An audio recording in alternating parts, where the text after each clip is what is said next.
నమస్కారం Amaravati TV news కి స్వాగతం. ఈనాటి వార్తా విశేషాలు. అందరినివా ఫేజ్ 1 కాల్వల విస్తరణ పనులు పూర్తి కావడంతో గురువారం ముఖ్యమంత్రి చంద్రబాబు నీరు విడుదల చేశారు.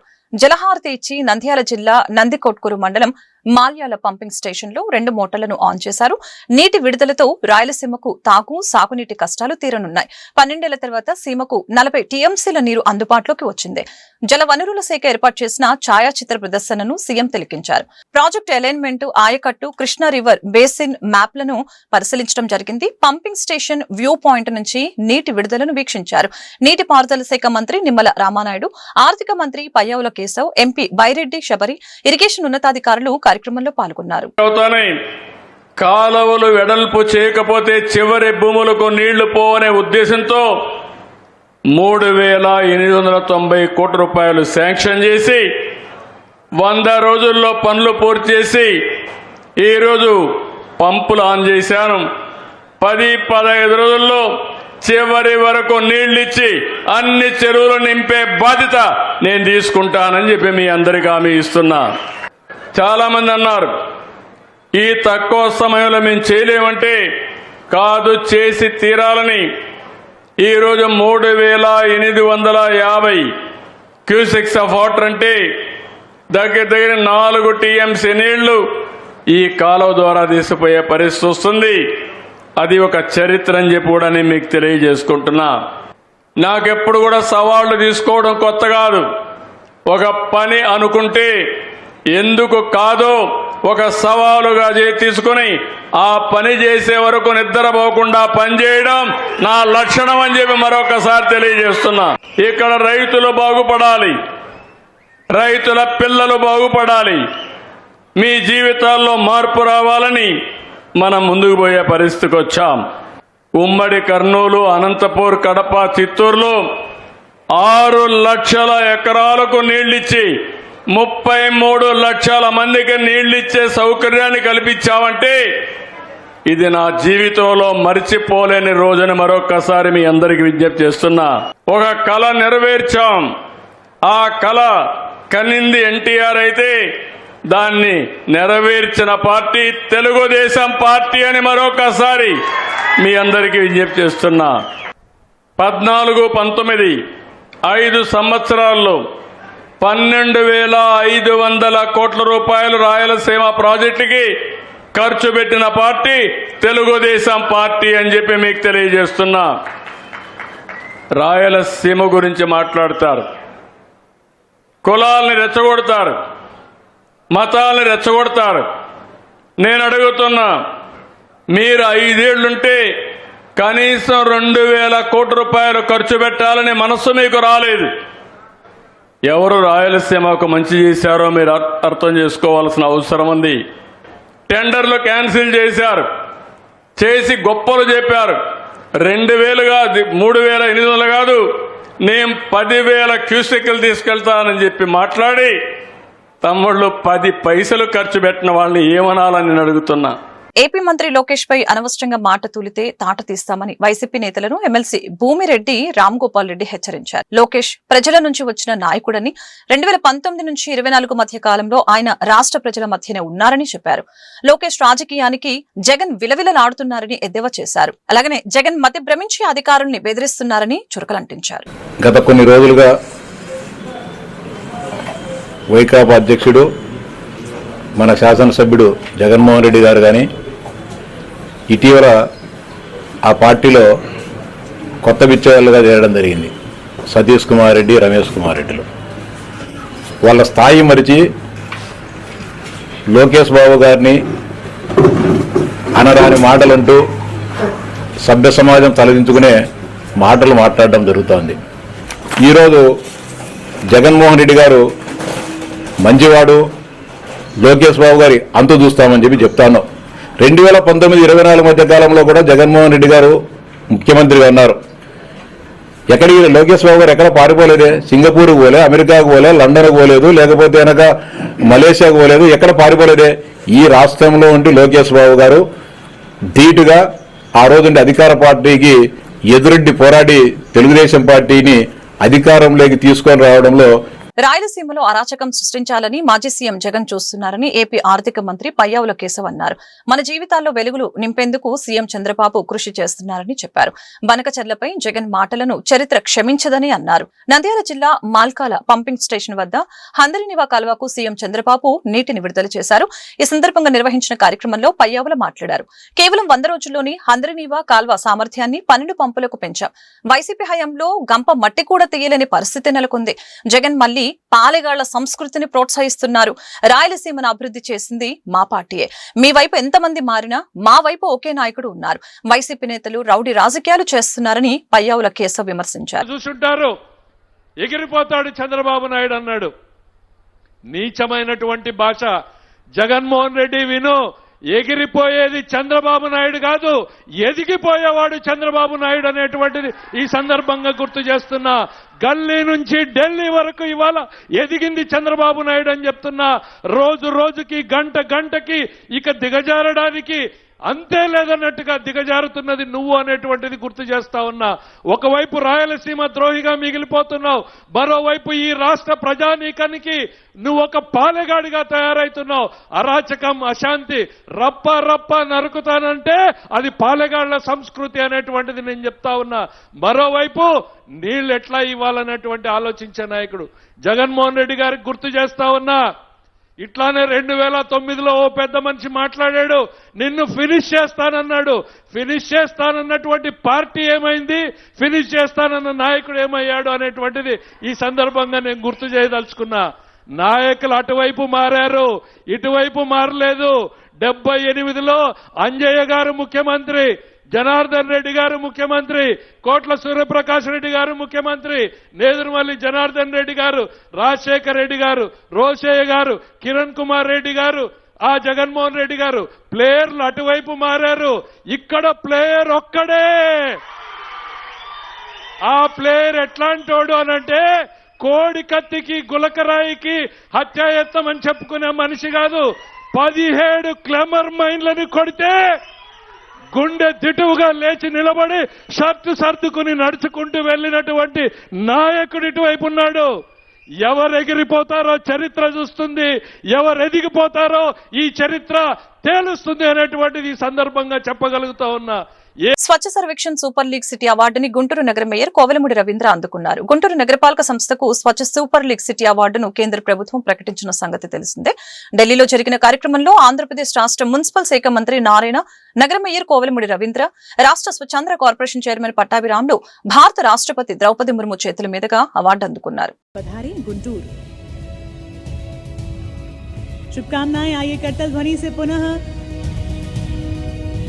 ढेर सारी बधाई देते हैं इन सभी विजेताओं को।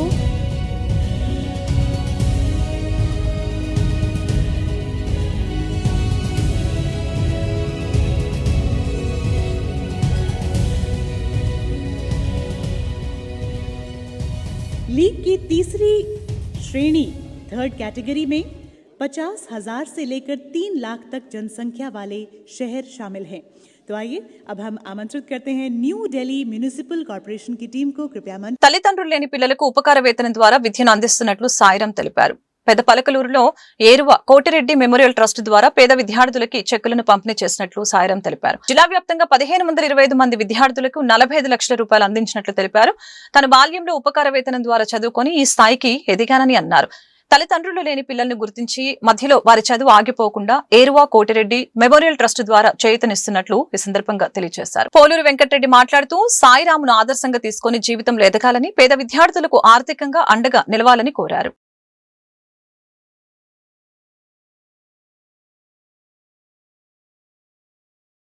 సో నా పేరు సాయిరామ్ ఏరువా, ఎన్ఆర్ఐని. నేను 1997లో ఈ ఊర్లో స్కూల్ కట్టిస్తానని ప్రామిస్ చేసి 98లో అమెరికా వెళ్ళాను. వెళ్ళిన తర్వాత 1.5 ఇయర్లో ఇక్కడికి వచ్చి స్కూల్ స్థలం కొని కట్టించడం జరిగింది అందరి సహాయంతో. దాని తర్వాత నుంచి స్కాలర్షిప్స్ ఇవ్వడం మొదలుపెట్టాము. ఫస్ట్ మా ఊర్లో మొదలుపెట్టి తర్వాత 2012 నుంచి చుట్టుపక్కల ఉన్న గ్రామాలన్నింటిలో నుంచి స్కూల్స్ తీసుకొని ఈరోజు 50 స్కూల్స్కి, గవర్నమెంట్ స్కూల్స్కి మనం స్కాలర్షిప్స్ ఇచ్చి వాళ్ళని ఎంకరేజ్ చేస్తున్నాం. వాళ్ళు కాకుండా ఇంటర్మీడియట్, బీటెక్, ఎంబీబీఎస్, బీఎస్సీ ఇట్లా అదర్ కేటగిరీస్ పాలిటెక్నిక్ చదువుతున్న వాళ్ళందరికీ ఒక 500 మందికి సుమారు 4,000-5,000 రూపాయల స్కాలర్షిప్ ఇవ్వడం జరుగుతుంది. కొంతమంది నేను పర్సనల్గా అడాప్ట్ చేసుకున్నాను. ఏంటంటే వాళ్ళు ఆర్ఫన్స్ అయి ఉండొచ్చు, అయితే సింగిల్ పేరెంట్ అయి ఉండొచ్చు. వాళ్ళని తీసుకొని నేను కంప్లీట్ ఫీజు వాళ్ళకి పే చేసి వాళ్ళ ఎడ్యుకేషన్ సపోర్ట్ చేస్తాను. ఇది చిన్న హెల్ప్ అంతే. దేశం నాకు లైఫ్ ఇచ్చింది, so I'm giving back little అన్న చిన్న ప్రయత్నం అంతే. వాళ్ళందరూ చదువుకోవాలి, చదువుకుంటే గొప్పగా మన దేశం అభివృద్ధి చెందుతుంది. జస్ట్ హెల్ప్ చేయాలన్న సెల్ఫిష్నెస్. ఎంతమంది స్టార్ట్ చేశారు, ఇప్పుడు ఎంతమంది చేరుకుంది? మేము 2001 నుంచి స్కూల్ స్టార్ట్ అయింది, మేము కట్టించిన స్కూలు. అప్పుడు ఓన్లీ మా ఊరు స్కూల్లోనే చేసాము. అప్పటి నుంచి ఇక 100, 200, 300తో మొదలై ఈరోజు 1500, 1600 నెంబర్కి చేరుకుంది. ఇది ఇంకా పైకి వెళ్ళాలని, వీళ్ళు నన్ను ఎక్కువ ఛాలెంజ్ చేయాలని, నేను అలాగే బిజినెస్లో గ్రో అయ్యి ఇంకా తీసుకొచ్చి వీళ్ళకి డబ్బులు ఇవ్వాలి, ఎక్కువ మందికి హెల్ప్ చేయాలనేది కోరిక, సంకల్పం. సో ఫ్యూచర్లో కూడా నేను ఇక్కడికి 6 months వచ్చి ఇక్కడ ఉండి కొన్ని గ్రామాలను తీసుకొని ఆ గ్రామాల్లో స్కూల్స్ ఎలా జరుగుతుంది, నేనేమన్నా కోచ్ చేయొచ్చా వాళ్ళకి, నా టీముని పెట్టి కొంచెం ఎంకరేజ్ చేసి ఎడ్యుకేషన్ నెక్స్ట్ లెవెల్కి తీసుకెళ్లాలనేది నా ఫైనల్ గోల్. అది సింపుల్ గోలు. బట్ అందరూ తలా ఒక చేస్తే ప్రతి ఒక్కళ్ళు ఎవరు చేయగలిగితే వాళ్ళు ఒక ఫీజు ఇవ్వగలిగినా మీ ఇంటి పక్కన ఉన్న వాళ్ళకి వాళ్ళు వృద్ధిలోకి వస్తారు. మన బ్యాంకులో ఎంత డబ్బులున్నా అది పెద్ద ఉపయోగం లేదు. ఒక్క మనిషికి మీరు ఫీజు కట్టగలిగితే దాంట్లో వచ్చే happiness is immeasurable and priceless. So ప్రతి ఒక్కళ్ళు కుదిరినంత మీరు చేయగలిగితే మీ ఊరిలో మీకు తెలిసిన వాళ్ళు ఫీజు కట్టలేకపోవచ్చు, చాలామంది ఇబ్బంది పడవచ్చు. మీ సహాయం మీరు చేస్తే మన దేశం గొప్ప దేశంగా అభివృద్ధి చెందుతుంది. ఆల్రెడీ మన డెవలప్డ్ కంట్రీ అవుతుంది. ఇంకా ఎక్కువ మంది చదువుకుంటే అబ్దుల్ కలాం లాగా అయితే మన దేశం నెక్స్ట్ లెవెల్కి వెళ్ళిపోతుంది. థ్యాంక్ యూ సార్, మీరు అందరూ వచ్చి సపోర్ట్ చేశారు. మీరు all media I wanted to thank you. ఎందుకంటే మీరు ఇలాంటి ప్రోగ్రాంలు ఎంకరేజ్ చేస్తే ఎవరో ఒక్కళ్ళు ఇంపాక్ట్ అయినా కూడా మీ ప్రయత్నం ఇంత 3 గంటలు మీరు వెయిట్ చేసినందుకు మన దేశానికి మీరు రియల్ సేవ్ చేసిన రియల్ హీరోస్. మీరు సినిమాల్లో ఉన్న వాళ్ళు కాదు, మీరు రియల్ హీరోస్. బికాజ్ మీరు న్యూస్ కవర్ చేస్తారు. మీరు కొంతమందికి బాగుండలేదు, వాళ్ళ ఫీజులు కట్టాలని న్యూస్లో వేస్తే కొంతమంది దాతలు వస్తారు. మీరు రియల్ హీరోస్ నాకు తెలిసిన. ఈరోజు తను చిన్నతనంలో పడ్డ కష్టాన్ని గుర్తుంచుకొని చదువుని ఇష్టంతో చదువుకున్నటువంటి ఏరువ సాయిరామ్ గారు తను చిన్నతనంలో ఒక వ్యక్తి దగ్గర 10,000 రూపాయలు స్కాలర్షిప్ తీసుకున్నటువంటి పరిస్థితుల్లో మరి ఆ యొక్క జ్ఞాపకాలను, అలాగే తను పుట్టిన ఊరిలో సమస్యలు ఉన్నాయి స్కూల్కి సంబంధించి, స్కూల్ లేదు 7వ తరగతి వరకే ఉందనే ఒక ఆలోచనతో ఎప్పుడైతే అతను అమెరికా వెళ్ళాలి అని ప్లాన్ చేసుకున్నాడో ఆ అమెరికా వెళ్ళే క్రమంలో మరి అసలు అతనికి ఉద్యోగం లేదు, ఏమీ లేని పరిస్థితుల్లో అమెరికా వెళ్ళిన తర్వాత 97లో అమెరికా వెళ్తే 98లో అంటే 97లో ప్రామిస్ చేశాడు కడతానని. 98లో ఉద్యోగం వచ్చిన అమ్మటే తనకు వచ్చిన మొదటి శాలరీ ద్వారా ఈ యొక్క స్కాలర్షిప్ ప్రోగ్రామ్ అయితేనేమి, తన తండ్రి గారి పేరు మీద ఏరువ కోటిరెడ్డి జడ్పీఐ స్కూల్ నిర్మించడం అయితేనేమి, ఆ తర్వాత అంచెలంచెలుగా 2012 నుంచి దాదాపుగా ప్రతి సంవత్సరం కూడా ఒక 50 లక్షల రూపాయలు ఎవరైతే చదువుకోవడానికి ఇబ్బంది పడుతున్నారో వాళ్ళ ఇబ్బందుల్ని గమనించి వాళ్ళందరినీ ఆదుకునేటటువంటి కార్యక్రమం చేస్తున్నటువంటి ఏరువ సాయిరామ్ గారిని ఈ సందర్భంగా అభినందిస్తూ ఉన్నాం. అంతేకాకుండా రాబోయే రోజుల్లో కూడా దాదాపు నాకు తెలిసి ఈరోజే 10 మంది విద్యార్థులు పైగా అడాప్ట్ చేసుకున్నటువంటి పరిస్థితి. ఏది ఏమైనప్పటికీ కూడా రానున్న రోజుల్లో ఈ 50 లక్షల నుంచి ₹1 కోటి చేసి సుమారుగా 3,000 మంది విద్యార్థులకో లేదా 2,000 మంది విద్యార్థులకో సహాయం చేసేదానికి దేవుని ఆశీస్సులు ఆ సాయిరామ్ గారికి ఉండాలని చెప్పి మనస్ఫూర్తిగా కోరుకుంటూ రానున్న రోజుల్లో వైకేఆర్ ఎడ్యుకేషనల్ ట్రస్ట్కు సంబంధించి ఇదే విధంగా ముందుకు సాగాలని మనస్ఫూర్తిగా కోరుకుంటా ఉన్నాం. గంజాయి బ్యాచ్ ని ప్రోత్సహిస్తున్న టీడీపీ పార్టీ నాయకులు శేషుపై చట్టపరమైన చర్యలు తీసుకుని మాకు రక్షణ కల్పించి మా పిల్లల భవిష్యత్తుని కాపాడాలని జిల్లా ఎస్పీ కార్యాలయం ఎదుట ఆందోళన చేస్తున్న స్వర్ణభారతి నగర్ మహిళలు. స్వర్ణభారతి నగర్ లో మైనర్ల నుంచి మేజర్ల వరకు గంజాయి సేవిస్తూ అక్కడ ఉన్న వారిని భయభ్రాంతులకి గురి చేస్తున్నారని ఆందోళన వ్యక్తం చేశారు. ఆదివారం రాత్రి గంజాయి సేవించిన వారిని మందలించినందుకు వీరు బాటిల్తో శ్రీనుపై దాడి చేసి హత్యాయత్నానికి పాల్పడ్డారని తెలిపారు. స్థానిక టీడీపీ నాయకులు శేషు ఈ గంజాయి బ్యాచ్ ని పెంచి పోషిస్తున్నారని ఆరోపించారు. ఈ రోజు స్థానిక డీఎస్పీ భానుదయను కలిశామని చెప్పారు. ఆమె నుండి కూడా సరైన స్పందన రాకపోవడంతో మీడియాను ఆశ్రయించామని తెలియజేశారు. గంజాయి బ్యాచ్ నుంచి మమ్మల్ని కాపాడి గంజాయి రహిత స్వర్ణ భారతి నగర్ గా మార్చాలని వేడుకున్నారు. గుంటూరు స్వర్ణ భారతి నగర్ నుంచి ఈ స్వర్ణ భారతి నగర్ లో గంజాయి బ్యాచ్లు ఎక్కువయ్యాయి సార్. హెరాస్మెంట్ ఎక్కువైపోయింది. దీని నుంచి మా బాబు దాంట్లో తిరుగుతున్నాడని మా బాబుకి మేము మందలిచ్చాం అన్నమాట. మందలిస్తే వాళ్ళు అంతా ఒక 20 మంది వచ్చి మా అబ్బాయికి మేము భయం చెప్పుకుంటుంటే ఊరుకోకుండా సరే అని మాట్లాడేసి మా మీదకి ఎగబడుతున్నారు సార్. మేము అన్నాము మా అబ్బాయికి మేము భయం చెప్పుకుంటే మీకేమైంది అని చెప్పాము. అక్కడికి వెళ్ళిపోయారు. వెళ్ళిపోయిన తర్వాత ఒక 4-5 రోజులు గడిచిన తర్వాత మళ్ళీ స్టార్ట్ చేశారు. మళ్ళీ మా మామయ్య గారు ఉన్నారు. మా మామయ్య మా అబ్బాయిని మళ్ళీ చెప్పాడు. చెప్పి మా అబ్బాయికి మేము చెప్తే మీరెవర్రా మీరు రావటానికని ఆయన మాట్లాడాడు సార్. మాట్లాడితే సరేమని చెప్పి వాళ్ళు వెళ్ళిపోయారు. ఆయన్ని టార్గెట్ చేసి మొన్న ఆదివారం నైట్ నీతో మాట్లాడాలి అని చెప్పి ఆయన్ని పిలిపించి ఎదురు ఇంకొక వ్యక్తి మాట్లాడతా వెనక నుంచి 2 బీర్ సీసాలు తీసుకొని ఆయన పగలగొట్టారు సార్. దాదాపు ఆయన ఒక్కరిని పిలిచి 30 మంది వచ్చారు సార్. మొత్తం 20 సంవత్సరాల నుంచి 15 సంవత్సరాలు వాళ్ళే సార్ కొట్టింది. అందరూ కనీసం 20 సంవత్సరాల నుంచి 15 సంవత్సరాలు వాళ్ళ కాన్నుంచే సార్. కానీ స్వర్ణ భారతి నగర్ నుంచి ఇలా జరుగుతుందని మేము నల్లబాడు పోలీస్ స్టేషన్ లో కంప్లైంట్ ఇచ్చాం సార్. వాళ్ళు యాక్షన్ తీసుకోపోయేలేక సోమవారం వచ్చేసి స్పందనలో ఎస్పీ గారికి పెట్టాం సార్. ఎస్పీ గారు నల్లబాడు పోలీస్ స్టేషన్ కి వెళ్ళమన్నారు. అక్కడికి వెళ్ళాము. అక్కడికి వెళ్ళినా గానీ మేము పిలుస్తాము వెళ్ళండి అన్నారు. సరే అని చెప్పి పొద్దున సాయంత్రం 3 రోజులు తిరిగాం సార్. ఏం యాక్షన్ తీసుకోలేదు సార్. అయినా గానీ నిన్న వెళ్ళాము. నిన్న వెళ్తే వాళ్ళని పిలుస్తామని రాత్రి 7 గంటలకు పిలిచారు. పిలిచి వాళ్ళతో పాటు టీడీపీలో ఉన్న శేషు అనే వ్యక్తిని తీసుకొని వచ్చారు. వస్తే వాళ్ళని ఆ పిల్లల్ని బయట పెట్టి శేషు అనే వ్యక్తి వెళ్లి సిఐ గారితో మాట్లాడారు. సిఐ గారి పేరు వంశీధర్ బాబు గారు. ఆయన మాట్లాడిన తర్వాత మార్నింగ్ ఒకలాగా మాట్లాడారు, వాళ్ళు వచ్చిన తర్వాత ఒకలాగా మాట్లాడారు. వాళ్ళని మాట్లాడిన తర్వాత వాళ్ళు బయటకు వెళ్ళిపోయారు. మళ్ళీ ఆ శేషు అనే వ్యక్తి సిఐ గారితో మాట్లాడుతూ అక్కడే ఉన్నారు. నేను వెళ్ళి ఏం సార్ వాళ్ళని పిలిపించి వాళ్ళతో మాట్లాడి ప్రాబ్లం ఏందని తెలుసుకొని మాట్లాడాలి కదా సార్ అని చెప్పాను. చెప్తే ఏంటమ్మా ఎన్నిసార్లు తిరుగుతారు మీరు, మేము చేస్తామని చెప్పారు కదా వెళ్ళండి అన్నారు. నేను అన్నాను అదేం సార్ అలా మాట్లాడతారు, మమ్మల్ని కొట్టి మేము ఇబ్బంది పడతా ఉన్నాం కదా, మాకు న్యాయం చేయకుండా వాళ్ళతో మాట్లాడి వాళ్ళని పంపించేశారు ఏం సార్ అంటే ఏంటి పెద్దగా మాట్లాడుతున్నా, వెళ్ళి నీ చేతనేం చేసుకోపో, వెళ్ళి నీ మీద కూడా ఎఫ్ఐఆర్ రాసి నిన్ను కూడా స్టేషన్ లో వేస్తాను కొట్టాడు. ఒక్కరిని చేసి అలా ఎందుకు కొట్టాలి మా అబ్బాయిని? చిన్న పిల్లలు సార్ కొట్టాలి మా అబ్బాయిని. దేనికి ఏం చేశాడు? ఏమన్నా మిమ్మల్ని అన్నాడా? ఏమన్నా చేశాడా? తెలియదు. ఎందుకు కొట్టించాడు? జరగదు.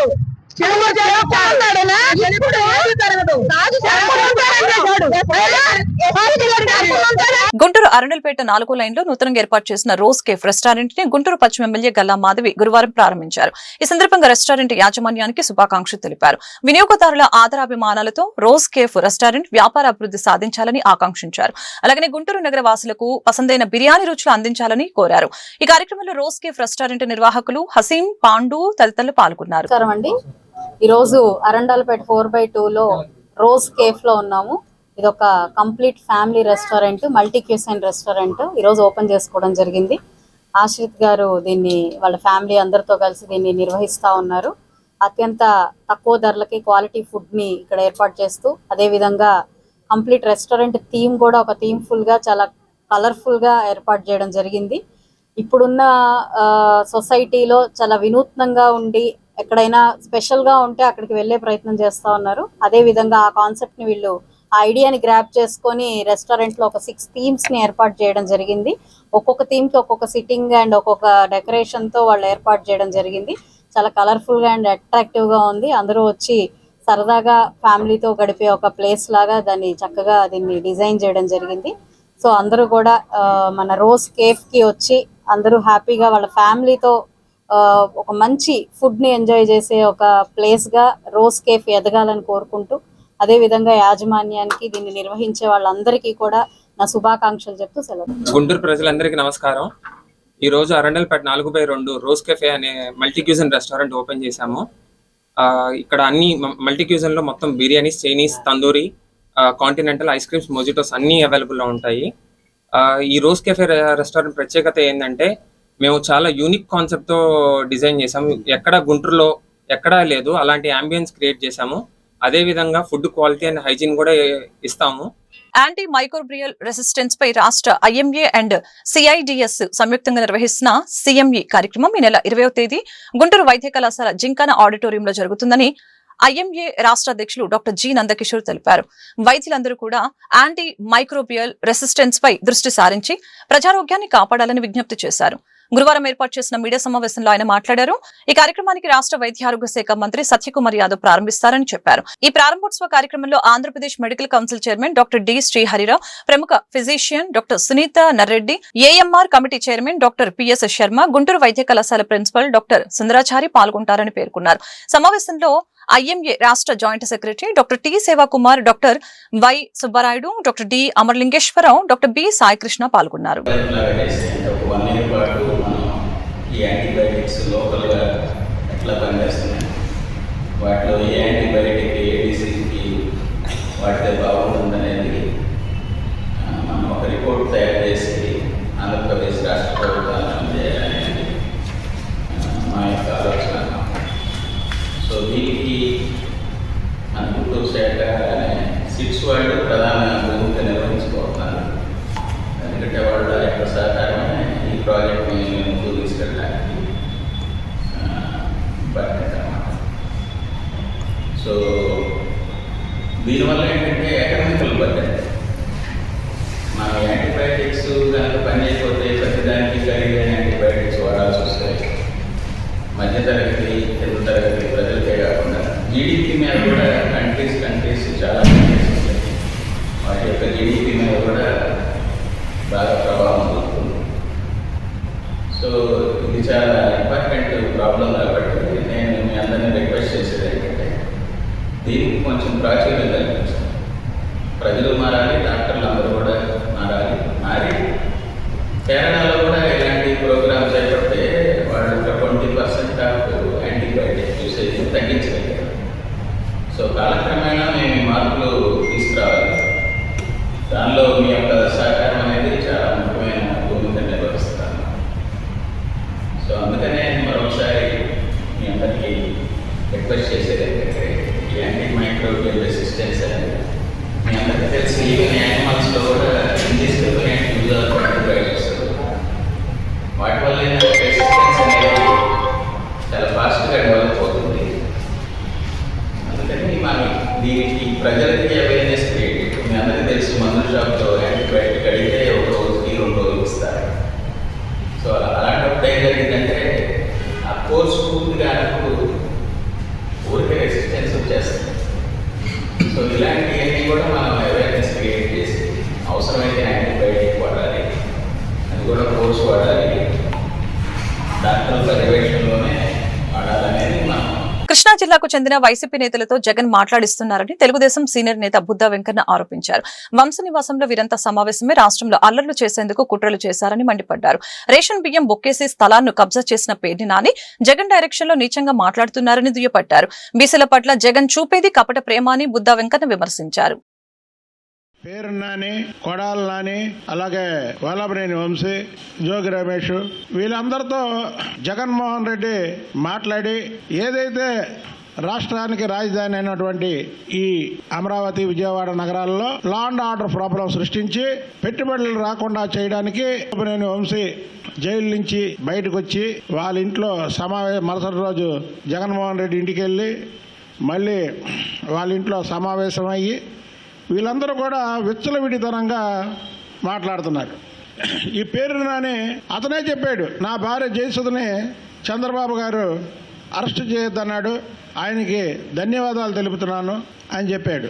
చంద్రబాబు నాయుడు గారు నిజంగా మిమ్మల్ని అరెస్ట్ చేయాలంటే నువ్వు రికార్డెడ్గా దొరికిపోయావు, దొంగవే, బియ్యం దొంగవయ్యావు నువ్వు. ముఖ్యంగా మేమేమైనా తప్పు చేస్తే చేయండి తప్ప, విమర్శలు చేయండి తప్ప వ్యక్తిగతంగా చంద్రబాబు గారి జోలికి కానీ, లోకేష్ బాబు గారి జోలికి కానీ, ఆ కుటుంబం జోలికి కానీ ఎవడైనా ఎక్కడైనా ఎప్పుడైనా మాట్లాడారంటే మాత్రం ఊరుకునే ప్రసక్తే లేదు. ఒక పక్క జగన్మోహన్ రెడ్డి నిన్ను ప్రెస్ మీట్ పెట్టి బీసీల మీద కపట ప్రేమ నటిస్తున్నాడు. మాచర్లో నా మీద దాడి జరిగినప్పుడు బీసీలు గుర్తు రాలేదా? నేను బీసీని కాదా? వైసీపీ అధినేత జగన్ డీఐజీ స్థాయి అధికారుల్ని మాఫియా డాన్లతో పోల్చడం అత్యంత దారుణమని రాష్ట్ర పోలీసు అధికారుల సంఘం అధ్యక్షులు శ్రీనివాసరావు అన్నారు. ఇటువంటి వ్యాఖ్యలు ప్రజాస్వామ్యానికి గొడ్డలి పెట్టు లాంటివని చెప్పారు. వైసీపీ ప్రభుత్వంలోనూ ఇదే పోలీసులు పనిచేసిన సంగతి జగన్ మర్చిపోయారా అంటూ ఆయన ప్రశ్నించారు. చట్టబద్దంగా న్యాయబద్దంగా విధులు నిర్వహిస్తామన్న శ్రీనివాసరావు అభ్యంతరాలుంటే న్యాయస్థానాలను ఆశ్రయించాలి, కానీ ఇష్టారీతిన ఆరోపణలు చేయడం సమంజసం కాదని చెప్పారు. సిద్ధార్థ కౌశల్ వీఆర్ఎస్ పైన జగన్ చేసిన వ్యాఖ్యలు అవాస్తవమని స్పష్టం చేశారు. అధికారిని ఒక మాఫియా డాన్ అని చెప్పి మాట్లాడటం ఎంతవరకు సబబని మేము ఈరోజు ప్రశ్నిస్తా ఉన్నాం. సిద్ధార్థ కౌశల్ గారు ఆయన వ్యక్తిగత కారణాలతోటి ఆయన పదవి విరమణ చేస్తే దాన్ని కూడా తీసుకొచ్చి రాజకీయం చేస్తున్నారంటే నిజంగా ఎంత దౌర్భాగ్యమో అసలు అర్థమే కావడం లేదు. మాకు పోస్టింగ్ మంచి పోస్టింగ్ ఇచ్చారు. మా డీజీపీ గారి ఆఫీస్లోనే ఆయనకు ఒక పెద్ద ఛాంబర్, అంటే ఒక ఎడిషనల్ డీజీకి ఛాంబర్, అలాంటి ఛాంబర్ ఇచ్చారు ఆయనకి. ఒక ఎడిషనల్ డీజీ గారికి అయితే ఏ ఛాంబర్ ఇస్తారో మీరు కావాలని నేను చూపిస్తాను. అదే ఛాంబర్ ఇచ్చి చాలా గౌరవించారు. మీరు ఇప్పుడు మీ కార్యకర్తలను ఉద్దేశించి లేకపోతే వేరే కార్యక్రమాలకు వెళ్ళినప్పుడు మాత్రమే పోలీసుల మీద భౌతిక దాడులు జరుగుతున్నాయి. ఎందుకు జరుగుతున్నాయి? అట్లాగే పోలీసులు తప్పుడు కేసులు పెడుతున్నారని నిందారోపణలు చేస్తున్నారు. ఏదైనా ఉంటే మీరు న్యాయస్థానాలు ఆశ్రయించవచ్చు, అంతేగాని పోలీసుల్ని ఈ విధంగా మాట్లాడటం కరెక్ట్ కాదు. ప్రభుత్వంలో అంటే గత ప్రభుత్వంలో కూడా మేము 5 సంవత్సరాలు పనిచేసాం. ఆ పనిచేసినప్పుడు కూడా ఇదే పోలీసులు మొత్తం లాండ్ ఆర్డర్ని మెయింటైన్ చేసిన సంగతి మర్చిపోయారేమో అని ఒకసారి మీకు గుర్తు చేస్తా ఉన్నాం.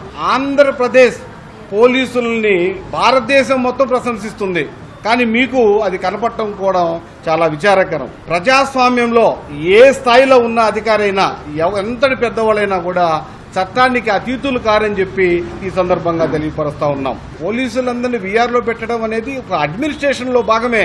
మీ ప్రభుత్వంలాగా ఇదే పని చేశారు మీరు కూడా. తెలంగాణ ప్రయోజనాలపై నాన్ సీరియస్ గా ఉన్న రేవంత్ రెడ్డికి ముఖ్యమంత్రి పదవిలో కొనసాగే అర్హత లేదని వెంటనే రాజీనామా చేయాలని తెలంగాణ జాగృతి అధ్యక్షురాలు కవిత డిమాండ్ చేశారు. కేంద్ర జలశక్తి శాఖ మంత్రిత్వ శాఖ సమావేశంలో మొట్టమొదటిగా బనకచెర్లపైనే చర్చ జరిగితే రేవంత్ బయటకు వచ్చి అబద్దాలు చెప్పారని మండిపడ్డారు. గోదావరి జలాలను అప్పనంగా అప్పగించేశారని విమర్శించారు. తనపై ఎమ్మెల్సీ తీన్మార్ మల్లన చేసిన వ్యాఖ్యలపై బీఆర్ఎస్ నేతలు స్పందించకపోవటాన్ని వారు విజ్ఞతకి వదిలివేస్తున్నానని కవిత వ్యాఖ్యానించారు. మొదటి అంశమే ఎజెండాలో బనకచెర్ల జరిగింది. అక్కడ కనీసం పౌరుషం లేకుండా ముఖ్యమంత్రి గారు, మన ఇరిగేషన్ శాఖ మంత్రి గారు మీటింగ్ మొత్తం కూడా కూర్చొని అప్పనంగా గోదావరి జలాలని గిఫ్ట్ లెక్క చంద్రబాబు నాయుడు గారి చేతిలో పెట్టి రిటర్న్ రావడం జరిగింది. నిజంగా ఎంత బాధ అనిపించిందంటే ఆడ చంద్రబాబు నాయుడు గారు సన్మానం చేస్తుంటే ముఖ్యమంత్రి గారి ముఖం ఆనందంతో వెలిగిపోతున్నది. కానీ నాకైతే బలిక బక్రాన్ చూసినట్టు అనిపించింది. కానీ ఇక్కడ బలయ్యేది ఎవరు? తెలంగాణ ప్రజలు. తెలంగాణ ప్రజల యొక్క హక్కులు, గోదావరి నదీ జలాల్లో శాశ్వతంగా హక్కులు కోల్పోతాం. బయటకు వచ్చి ప్రెస్ మీట్ పెట్టి దారుణంగా మన ముఖ్యమంత్రి గారు బుకాయిస్తున్నాడు. ఆయన బొంకుతున్నాడు. అరే జరగనే లేదు, వాళ్ళు అడిగితే కదా మేము కట్టేది. ఇంత ఘోరం ఉంటుందా? ఇంత అన్యాయం ఉంటుందా? ఇంత నాన్ సీరియస్గా ఉండేటటువంటి ముఖ్యమంత్రికి నిజంగా మన రాష్ట్రాన్ని పరిపాలన చేసే హక్కే లేదు. ముఖ్యమంత్రి గారు తక్షణమే రాజీనామా చేయాలని. రంగారెడ్డి జిల్లా రాజేంద్రనగర్ లో టొమాటోల లోడుతో వెళ్తున్న లారీ బోల్తా పడింది. లారీలో ఉన్న టొమాటో పెట్టెలు రోడ్డుపై చెల్లా పడ్డాయి. దీంతో టొమాటోల కోసం స్థానికులు ఎగపడ్డారు. చేతికి దొరికినన్ని సంచుల్లో తీసుకుని వెళ్లారు. శంషాబాద్ నుంచి గుడి మల్కాపూర్ మార్కెట్ కు తీసుకువెళ్తుండగా PV express highway pillar number 216 వద్ద ఈ ఘటన చోటు చేసుకుంది. ఈ ప్రమాదంలో డ్రైవర్, క్లీనర్ స్వల్ప గాయాలతో బయటపడ్డారు. ఘటనా స్థలానికి చేరుకున్న పోలీసులు ట్రాఫిక్ ని క్రమబద్ధీకరించారు.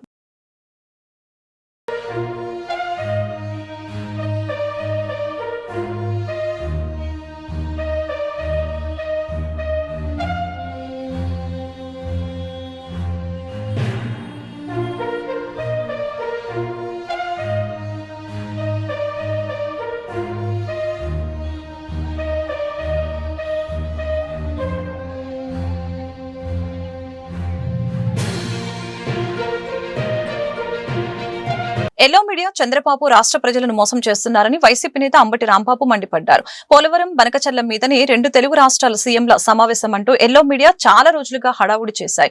తీరా చూస్తే అసలు దీని మీద చర్చ జరగలేదు అని అంబటి రాంబాబు అన్నారు. గురువారం ఆయన తాడేపల్లిలోని వైసీపీ కేంద్ర కార్యాలయంలో మీడియాతో మాట్లాడారు. ఎవరిని మోసం చేయాలని ఇలాంటి పనులు చేస్తున్నారు చంద్రబాబు అంటూ ప్రశ్నించారు. చంద్రబాబు సాల్వారు కప్పి బయటకు వచ్చారు. 2 రాష్ట్రాలు నాకు సమానం అంటూ బడాయి మాటలు చెప్పి వచ్చేశారు. మంత్రి రామానాయుడు మాత్రం కమిటీ వేస్తున్నట్లు చెప్పి మళ్లీ మోసం మోసం చేయాలని చూశారు. విభజన సమస్యల పరిష్కారం కోసం అంటూ గతంలో 2 సీఎంలు కలిశారు. ఆ రోజు కూడా తెగ బడాయి మాటలు చెప్పారు. తీరా చూస్తే ఏమీ లేదు. కానీ వారి ఎల్లో మీడియా మాత్రం ఆహా ఓహో అంటూ జాగిలు లేపిందని దుయ్యపట్టారు. తర్వాత గత సంవత్సరం 7/7/24 గత సంవత్సరం ఇదే మాసంలో 7వ తారీఖున ప్రగతి భవన్లో సమావేశమయ్యారు 2 ముఖ్యమంత్రులు. గుర్తుందో లేదో మీకు, రాష్ట్ర ప్రజానీకానికి గుర్తు చేస్తున్నా. దానిలో ఏం చెప్పారంటే విభజన సమస్యల పరిష్కారానికి మేము సమావేశమయ్యాం. ఇక్కడ నుంచి కొంతమంది మంత్రులు, అక్కడి నుంచి కొంతమంది మంత్రులు, పెద్ద ఆర్భాటం, టీవీలన్నీ మోగిపోయాయి. విభజన సమస్యలు పరిష్కారం కోసం మేము సమావేశమయ్యామని పెట్టారు. చివరికి ఏమొచ్చిందయ్యా సమావేశంలో అంటే ఏమి రాలా. విభజన సమస్యల పరిష్కారం కోసం కమిటీ వేస్తాం, త్వరలో తేల్చేస్తాం అన్నారు. ఏం తేల్చారో అని అడుగుతా ఉన్నా. నారా చంద్రబాబు నాయుడు గారు సంవత్సరం అయిపోయింది. ఇవాళ 17/7/25 7/7/24 మీరు సమావేశమయ్యారంటే 6వ తారీఖు సమావేశమయ్యారు. సొరకాయలు కోసినట్టు కోసేశారు. ఒక ఉపసంఘం వేసేస్తామన్నారు. 2 సమస్యలు పరిష్కారం చేసేస్తామన్నారు. వాళ్ళు బ్రహ్మాండంగా 2-3 ప్రశ్నలు అడిగారు. అయ్యా తిరుపతి గుళ్ళో కూడా మాకు వాటా కావాలన్నారు, సీ కోస్ట్లో కూడా మాకు వాటా కావాలన్నారు. నోరు మూసుకొచ్చేశారు. ఇంతవరకు సుయ్యి లేదు, సయ్యి లేదు. ఇది అంతే. బనకచర్ల పోలవరం ప్రాజెక్ట్ మేము పర్మిషన్ తీసుకొచ్చేస్తాం, 2 ముఖ్యమంత్రులు కూర్చుంటున్నాం, ఈ నీటి భాగాలన్నీ తేల్చేస్తామన్నారు. ఏమీ లేదు, సుయ్యి లేదు, సయ్యి లేదు. ఊరికినే ఆర్భాటం ఎక్కువ తప్ప ఏ విధమైన కార్యక్రమం చేయకోకుండా చంద్రబాబు నాయుడు గారు ఊరికినే డప్పాలు కొట్టే కార్యక్రమం, వారి పత్రికలేమో ఆహా ఓహో అని భజన చేసే కార్యక్రమానికి దిగజారిపోయి రాష్ట్ర ప్రజానీకాన్ని మోసం చేసేటటువంటి కార్యక్రమాలు ఇవాళ చంద్రబాబు నాయుడు గారు చేస్తున్నారనే దానికి ఇది ఒక పచ్చి ఉదాహరణగా నేను చెప్పదలుచుకున్నాను. అంతే. తెనాలి గుంటూరు నందివెలుగు రైలు బ్రిడ్జికి మోక్షం కలిగిందని గుంటూరు తూర్పు ఎమ్మెల్యే నజీర్ అహ్మద్ తెలిపారు. పాత గుంటూరులో నిర్మాణంలో ఆగిపోయిన తెనాలి గుంటూరు నందివెలుగు రైల్వే బ్రిడ్జిని పరిశీలించిన అనంతరం మీడియాతో మాట్లాడారు. 2014 నుంచి 19లో ప్రారంభించిన ఈ బ్రిడ్జిని గత ప్రభుత్వం నిర్లక్ష్యం చేసిందని వెల్లడించారు. ప్రజల అవసరాలను, ట్రాఫిక్ సమస్యల్ని గుర్తించి కేంద్ర సహాయ మంత్రి పెమ్మసాని చంద్రశేఖర్ సహకారంతో ఈ నెల 19వ తేదీన నందివెలుగు రైల్వే బ్రిడ్జి నిర్మాణ పనులు ప్రారంభిస్తామని చెప్పారు. ప్రతిరోజు 50,000 మంది ప్రయాణికులు ఈ నందివెలుగు రైల్ గేటు మీదుగా ప్రయాణిస్తారని తెలిపారు. 70% పూర్తయిన ఈ నందివెలుగు రైల్వే బ్రిడ్జిని 27 కోట్ల రూపాయల వ్యయంతో శరవేగంగా పూర్తి చేస్తామని చెప్పారు. ముఖద్వారంగా ఉన్నటువంటి తెనాలి మరియు డెల్టా ప్రాంతాలను కలిపేటువంటి రైల్వే ఓవర్ బ్రిడ్జ్, దీన్ని 2014-19లో ఆనాటి తెలుగుదేశం ప్రభుత్వంలో దాదాపు 27 కోట్ల రూపాయలతో ప్రారంభించడం జరిగింది. కొంతమేర 70% పనులు పూర్తి చేసినటువంటి బ్రిడ్జ్ని గత 5 సంవత్సరాల్లో ఉన్నటువంటి వైసీపీ ప్రభుత్వం పూర్తిగా నిర్లక్ష్యం చేయడంతో పాటు ఒక తట్టమట్టి వేసి అభివృద్ధి కార్యక్రమాన్ని ముందుకు తీసుకుని వెళ్ళేటువంటి పరిస్థితులు లేవు. గతంలో అనేక సార్లు ఈ బ్రిడ్జిని నిర్మించాలని చెప్పి ఉద్యమాలు చేసినటువంటి వ్యక్తులుగా దీని మీద ప్రత్యేకమైనటువంటి శ్రద్ధ తీసుకొని స్థానిక ప్రజల అవసరాలను గుర్తించి వెంటనే కేంద్ర మంత్రివర్యులు పెమ్మసాని చంద్రశేఖర్ గారిని సంప్రదించి ఈ కార్యక్రమాన్ని పూర్తి చేయాలని చెప్పి ఆయన ద్వారా రైల్వే ఓవర్ బ్రిడ్జ్ నిర్మాణ కార్యక్రమాన్ని ప్రారంభించుకోవడానికి రైల్వే అధికారులను సంప్రదించి 27 కోట్ల రూపాయల బడ్జెట్లో తిరిగి ఈ కార్యక్రమాన్ని ప్రారంభించుకోవడం జరుగుతూ ఉంది. రేపు 19వ తారీఖున ఈ పనులని వెంటనే ప్రారంభించేటువంటి దిశగా ముందుకెళ్తా ఉన్నాం. ఇక్కడ రేపు జరగబోయేటువంటి కార్యక్రమాన్ని పెద్దలు, ఈ ప్రాంతంలో నివసించేటువంటి 50,000 మంది ప్రజలు ఈ ప్రాంతంలో నివసిస్తూ ఉన్నారు. ప్రతిరోజు కూడా ఇబ్బందులు పడేటువంటి పరిస్థితులు ఉన్నాయి. అందుకని ఈ బ్రిడ్జ్ నిర్మాణం చేసేటువంటి దిశగా ముందుకు సాగుతుంది. కాబట్టి ఇక్కడ ఉన్నటువంటి ప్రతి ఒక్కరు కూడా ఈ కార్యక్రమంలో భాగస్వాములై విజయవంతం చేయాలని చెప్పి మనస్ఫూర్తిగా కోరుకుంటాం. శంకుస్థాపన అయిపోయింది. ఏదైతే పనులు గతంలో పూర్తి చేయలేకపోయారో ఆ పనులన్నీ కూడా తిరిగి ప్రారంభించడానికి కొత్తగా 27 కోట్ల రూపాయల బడ్జెట్ని కేంద్ర ప్రభుత్వం నుంచి తెచ్చి దీన్ని పూర్తి చేసేటువంటి కార్యక్రమం చేస్తూ ఉంది. 6 నెలల నుంచి ఒక 8 నెలల లోపల పూర్తవుతుంది. పూర్తిగా అటు ఇటు 2% పూర్తయింది. 60 నుంచి 70% 2014-19లో పూర్తయింది. మిగతా 30% రైల్వే సర్వీస్ రోడ్స్ ఇవన్నీ ఫామ్ చేస్తాం. ఈ వార్తలు ఇంతటితో సమాప్తం. మరొక బులెటిన్లో మళ్ళీ కలుద్దాం. నమస్కారం.